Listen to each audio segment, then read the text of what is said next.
अस्सलाम वालेकुम। क्या हाल है आप सबका? उम्मीद करती हूँ कि खैरियत से होंगे।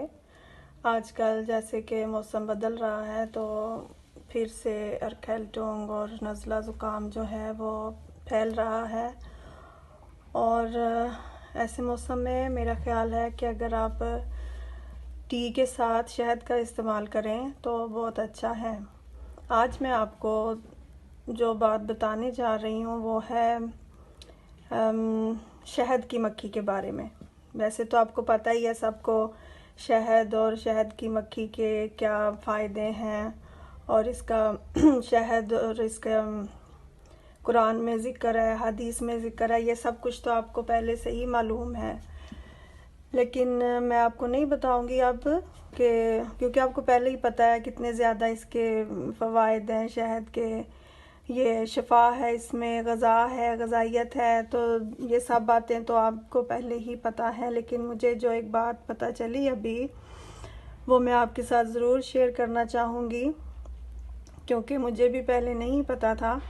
और आजकल इधर जर्मनी में आप जहाँ भी जाएं, पार्क्स में चले जाएं, बेकरी में चले जाएं, जहाँ भी जाएं आपको हर तरफ शहद की मक्खियाँ जो हैं वो उड़ती हुई खुलेआम नज़र आएंगी।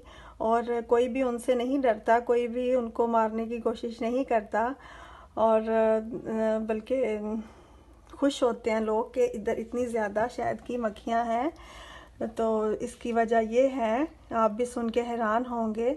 जैसा कि आपको पता है कि शहद की मक्खियों की बहुत ज़्यादा इकसाम होती हैं और सुनने में भी आया है कि लेकिन जो यूरोपियन मक्खी है, शहद की मक्खी, वो बहुत ही अच्छा शहद तैयार करती है और इसलिए मेरा ख्याल है उसकी अहमियत भी ज़्यादा है। तो जर्मनी में अगर आप एक मक्खी को मारते हैं तो उसका आपको 10,000 यूरो जुर्माना देना पड़ेगा। जी हाँ, ना 10 रुपये, ना 10 यूरो, ना 20 रुपये, ना 20 यूरो, पूरे 10,000 यूरो। और जी हाँ, इससे पता चलता है कि शहद की मक्खी की कितनी अहमियत है इधर। क्योंकि मुझे लगता है कि एक मक्खी इतना फ़ायदा तो देती होगी, क्योंकि अगर एक मक्खी इतना फ़ायदा ना देती होती तो इतना भारी जुर्माना भी नहीं होना था। तो मैं भी सुन के ये बहुत हैरान हुई और इसलिए मैंने कहा आप लोगों को भी बताऊं कि एहतियात करें। अगर आप भी यूरोप में या कहीं जर्मनी में इधर रह रहे हैं तो एहतियात करें, मक्खी को मारने की, शहद की मक्खी को मारने की बिल्कुल कोशिश ना करें क्योंकि इधर इसको बहुत अच्छा समझा जाता है। अगर ये आपको डंक मार दे या कुछ तो कोई नुकसान नहीं है उसका, थोड़ी दर्द होगी लेकिन ठीक हो जाएगा फिर।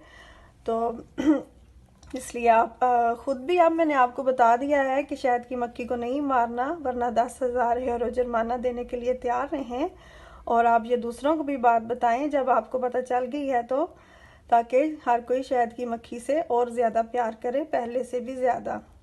तो मैं उम्मीद करती हूँ कि आपको जो मैंने बात आपसे शेयर की है अच्छी लगी होगी। तो मुझे इजाज़त दीजिए। अल्लाह हाफिज़।